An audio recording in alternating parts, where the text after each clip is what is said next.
এ থেকে জেড পর্যন্ত আমাদের দামি দামি মাল। দাম জানেন? এ অ্যান্টিকুইটি ব্লু,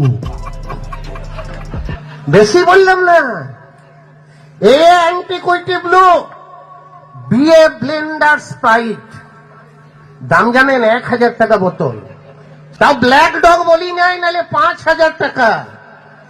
এ antiquity blue, BA blender sprite, সিএ কন্টেসা, ডিএ ডিরেক্টর স্পেশাল, ইএ 8 PM, এফএ ফান ড্রপ, জিএ গডফাদার, এইচএ হেওয়ার্ড, আইএ Imperial blue, J Johnnie Walker, K Kingfisher, এলএ লাইম ড্রপ, এমএ ম্যাকডোনাল্ড, এনএ নিকোলাস নাম্বার 1, ওয়ে অফিসার চয়েস, পিএ পিটার স্কচ, কিউএ কোয়ান্টাম, আরএ রয়্যাল স্টেট, এসএ সিগনেচার, টিএ টিটেনাম, ইউএ ইউনিভার্সাল, ভিএ ভ্যাট 69, ডাব্লিউ হুইস্কি, এক্সএ এক্সএক্স রাম, ওয়াইএ ইয়াঙ্কি, জেডে জিঙ্গারো।